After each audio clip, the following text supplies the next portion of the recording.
नमस्कार दोस्तों, मैं हूं बिट्टू कुमार और मेरे चैनल बिट्टू एडवाइजर में आपका स्वागत है। आज कुछ पुराना अपडेट आपके पास हम लेके आए हैं। बिहार शिक्षक नियोजन का जो नियमावली है उसका डिटेल आपको हम बताने वाले हैं। बहुत सारे यूट्यूबर, बहुत सारे लोग, बहुत सारे को नियम पता है, लेकिन बहुत सारे कंफ्यूज हो रहे हैं कि सर महिला कैंडिडेट कितना में पास होंगे, उनके लिए क्या करना होगा। तमाम चीज़ें शिक्षक नियोजन से जो जुड़ी हैं उनका थोड़ा सा प्रॉब्लम हो रहा है। तो वो प्रॉब्लम हम इस शिक्षक नियोजन के नियमावली के अनुसार सोल्व कर सकते हैं। तो इस वीडियो में आपको बताएंगे कि बिहार शिक्षक नियोजन में नियमावली क्या है।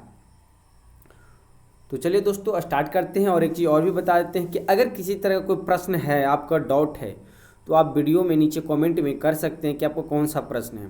क्योंकि फिर फॉर्म लेना अगर स्टार्ट कर देता है, शिक्षक नियोजन स्टार्ट कर देता है, तो फिर सब बिजी हो जाएंगे और आप कंफ्यूज हो जाइए कि हम कहाँ फॉर्म डालें, किस जगह मेरा रिक्तियाँ हैं, क्या हैं।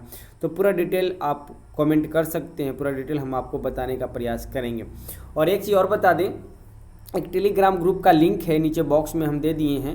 उस ग्रुप पे जाके लिंक पे जाके आप वहाँ से ज्वाइन कर सकते हैं। बहुत अच्छे सारे लोग वहाँ पे हैं, आपको एक्सपर्ट भी वहाँ पे हैं। अगर किसी तरह कोई प्रॉब्लम है तो वहाँ पे आप मैसेज टाइप कीजिए, वो प्रॉब्लम आपको सॉल्व किया जाएगा।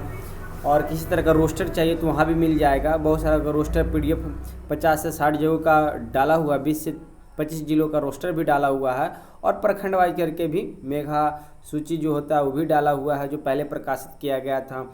और भी प्रखंड वाइज भी रोस्टर वहाँ पे डाला हुआ। तो हम चाहते हैं कि आप उस ग्रुप को ज्वाइन कीजिए और ज्वाइन करने के बाद बहुत सारे लोगों को वहाँ पे इकट्ठा कीजिए, ताकि किसी तरह का कोई अपडेट आएगा तो तुरंत में हम अपडेट वहाँ पे शेयर कर देंगे। आपको कहीं हड़बड़ाने की आवश्यकता नहीं है। तो चलिए दोस्तों स्टार्ट करते हैं। उससे पहले अगर आप मेरे चैनल पे नए आए हैं और अभी तक मेरे चैनल को सब्सक्राइब नहीं किए हैं तो प्लीज़ मेरे चैनल को कर लीजिए सब्सक्राइब, बेल आइकन कर लीजिए प्रेस, ताकि जो भी वीडियो डालें उसका नोटिफिकेशन सबसे पहले आपके पास पहुंचे और उस वीडियो का आप लाभ उठा सकें। देखिए, बिहार सरकार शिक्षा विभाग की तरफ से अगर जिनको नियमावली पता हो तो प्लीज़ आप ये वीडियो ना देखिएगा। हम उनके लिए बता रहे हैं कि जो नियमावली नहीं जानते हैं, क्योंकि ये नियमावली पहले ही प्रकाशित कर चुका है। तो देखिए, डॉक्टर रंजीत कुमार सिंह प्राइमरी के जो निदेशक हैं प्राथमिक शिक्षा के सेवा में, सभी जिला शिक्षा पदाधिकारी, सभी जिला कार्यक्रम पदाधिकारी, यानी कि उनके तरफ से ये सभी जिला जितने भी जिले में पदाधिकारी हैं उनके तरफ से जारी कर दिया गया उनके लिए कि क्या नियमावली है। और ये 12/9/2019 को ही प्रकाशित किया गया है। लेकिन कितनों को नियम जानना बहुत आवश्यकता है कि कहाँ आपको किस सीट पर क्या करना है, क्या नहीं करना, ये बहुत ज़रूरी है। तो विषय है बिहार पंचायत प्रारंभिक शिक्षक नियोजन एवं सेवा शर्त नियमावली 2012 यथा संशोधित एवं बिहार नगर प्रारंभिक शिक्षक नियोजन एवं सेवा शर्त नियमावली 2012 तथा यथा संशोधित के तहत नियोजन हेतु न्यूनतम योग्यता आदि के संबंध में स्पष्टीकरण। यानी कि ये जो आपका वैकेंसी हो रहा है वो नियमावली 2012 के अनुसार ही आपका वैकेंसी हो रहा है, उसी के तहत ही बहाली हो रहा है, क्योंकि नया नियमावली है नहीं। प्रसंग में है विभागीय अधिसूचना संख्या 864 दिनांक 5/7/2019 एवं अधिसूचना संख्या 1098 दिनांक 22/8/2019 को। महाशय, उपयुक्त विषयक प्रशासनिक पत्र के क्रम में सूचित करना है कि वर्ष 2019-20 में पंचायत प्रारंभिक शिक्षक एवं नगर प्रारंभिक शिक्षकों के नियोजन हेतु कतिपय बिंदुओं पर स्पष्टीकरण व दिशा निर्देश दिया जाना आवश्यक है, जो कि निम्नवत है। तो ये निम्नवत आप जरूर देख लीजिए। और चलिए दोस्तों, यहाँ तक बता दिए हैं तो प्लीज़ आप वीडियो को लाइक भी करते जाइए, क्योंकि आपके लाइक से ही हमें प्रोत्साहन मिलता है।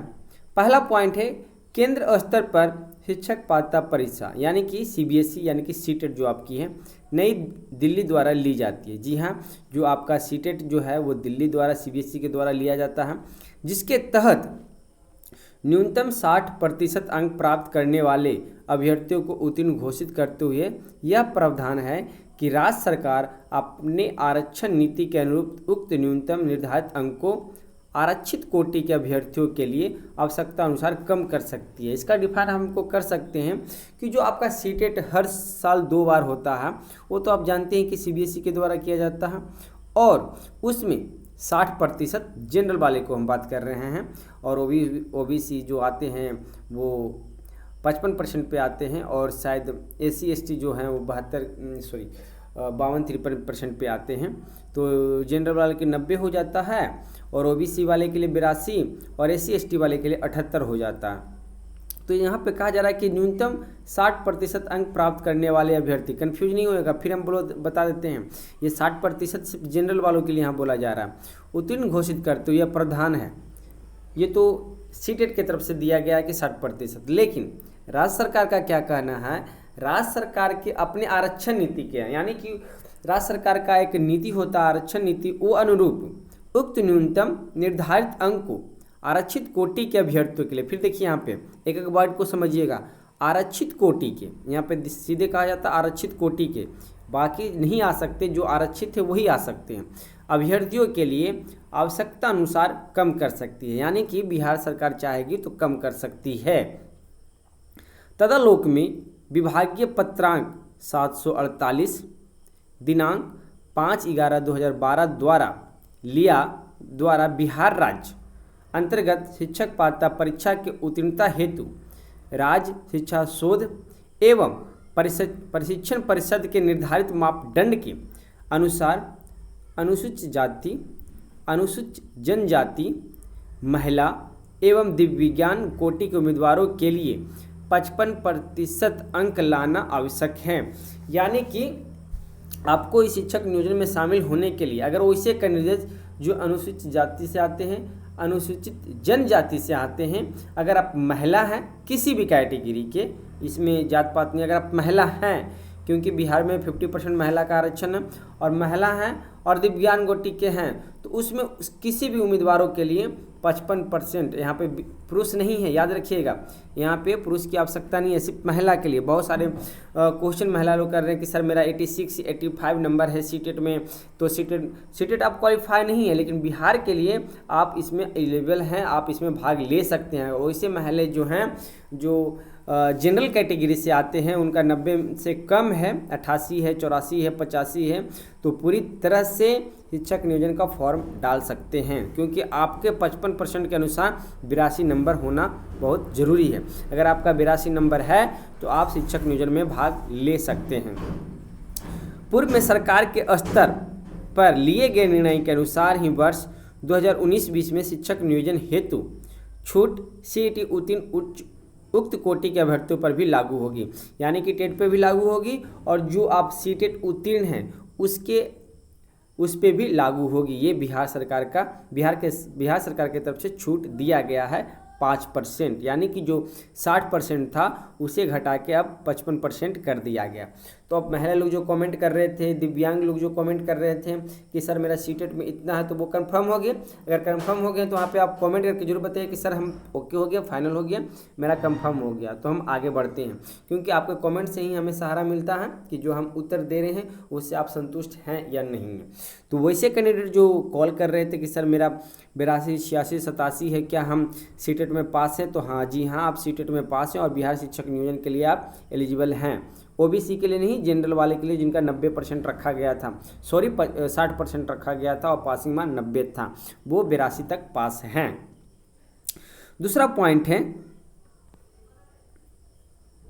वर्ष 2019-20 में शिक्षक नियोजन हेतु अभ्यर्थी के प्रशैक्षणिक अर्हता की तिथि के संबंध में स्पष्ट करना है कि शिक्षक नियोजन हेतु आवेदन पत्र देने की अंतिम तिथि तक अभ्यर्थी के लिए प्रशैक्षणिक परीक्षा उत्तीर्ण होना आवश्यक है। अब यहाँ पे सीधे कहा जा रहा है कि जो आपका 19-20 का सेशन है में शिक्षक नियोजन हेतु अभ्यर्थी के जो शैक्षणिक और प्रशैक्षणिक, आप जो पढ़ रहे हैं और जो प्रशिक्षण ले रहे हैं, दोनों अर्हता की तिथि के संबंध में स्पष्ट करना है कि शिक्षक नियोजन हेतु जब आपका नियोजन चल रहा है और उस नियोजन का आवेदन पत्र देने की अंतिम तिथि तक, यानी कि जब तक आपका नियोजन पत्र आपका लास्ट डेट तक है, उस लास्ट डेट तक आप अभ्यर्थी किसी भी संस्था से आप शैक्षणिक या प्रशैक्षणिक परीक्षा उत्तीर्ण होना आपके लिए बहुत ज़रूरी है। अगर लास्ट डे तक आप पहले कर लेते हैं तो समझिए कि आप बिहार शिक्षक नियोजन में भाग ले सकते हैं।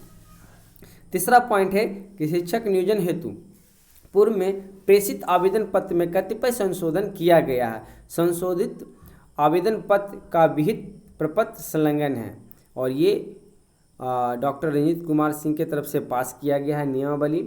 तो हम आपको पूरी तरह से नियमावली समझा दिए हैं। और देखिए जो फॉर्म है, शायद हम चाहते हैं कि ये फॉर्म आपको अब आवश्यकता ना पड़े। अगर ऑनलाइन की आवश्यकता हो जाती है तो ये फॉर्म की आवश्यकता ना पड़े। अगर ऑफलाइन ही चलेगा तो फिर आपको ये फॉर्म की आवश्यकता पड़ेगी। तो ये फॉर्म शायद नहीं 1 to 5 के लिए है। आप देख लीजिए सब सीट भरा हुआ है। फॉर्म आपको इस तरह से भरना है। और दूसरा जो आवेदन पत्र है ये भी देख लीजिए, सेम टू सेम वही है। तो दोस्तों ये वीडियो में हम पूरा आपको नियमावली समझा दिए। अगर किसी तरह का कोई प्रश्न है, डाउट है, तो प्लीज़ आप कमेंट के जरिए हमें बता सकते हैं। अगर और भी किसी तरह कोई प्रॉब्लम है तो आप ग्रुप ज्वाइन कीजिए, वहाँ पे आपका सारा सॉल्यूशन मिलेगा। वहाँ ग्रुप में एक्सपर्ट बैठे हुए हैं। तो ये वीडियो आपको कैसे लगी, अच्छी लगी तो कमेंट भी कीजिएगा, लाइक भी कीजिएगा और हर एक ग्रुप में इसे शेयर भी कीजिएगा। धन्यवाद।